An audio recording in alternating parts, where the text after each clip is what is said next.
ఈరోజు మా డాడీని కలిసి ఫిష్ ఫ్రై చేద్దామని చెప్పేసి అనుకున్నా. బట్ లాస్ట్కి హిట్ ఆర్ ఫ్లాప్ అనేది మీరే చూసి చెప్పండి గైస్. మనం ముందుగా అయితే ఫస్ట్ ప్రాసెస్ చూసేద్దాం. ప్రాసెస్ ఏంటంటే ఫస్ట్ పెనం పెట్టుకొని ఆయిల్ వేసేసి ఆయిల్ మరిగాక బాగా ఫిష్ వేసేసుకోవడమే. చూసారు ఆవిలు ఎట్లా వస్తున్నాయో. అండ్ కొంచెం దూరం పెట్టాను ఫోన్ అయితే మాత్రం ఏంటి నా కెమెరా డ్యామేజ్ అయిపోద్దని చెప్పేసి. Here is my dad chef. And బాగా కాలేక బాగా రెండు పక్కల కూడా కాల్చాలి చేప ఫ్రై అనేది కూడా. అప్పుడే మనకి చేప ఫ్రై అనేది లోపల ఉడుకుతుంది.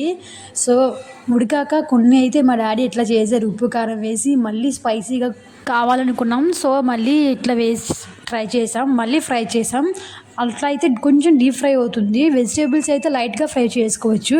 బట్ ఇవి నాన్ వెజ్ కాబట్టి మనం డీప్ ఫ్రై చేసుకోవాలి ఎప్పుడు కూడా. ఇందులోకి వచ్చేసి ఫస్ట్ ఫిష్ ఫ్రై మసాలా వేసుకోవాలి ఎప్పుడు కూడా. Fish curry guys. చూసారా కలర్ ఎట్లా వస్తుందో, చాలా బాగుంటుంది ఫిష్ కర్రీ మసాలా వేస్తే మాత్రం.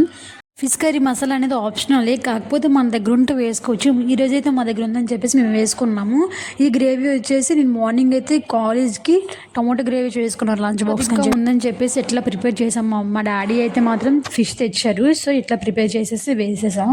అండ్ ఫైనల్ ఎప్పుడు ఎట్లా వచ్చింది కూడా కామెంట్ చేసి చెప్పండి guys. So here is the fish curry.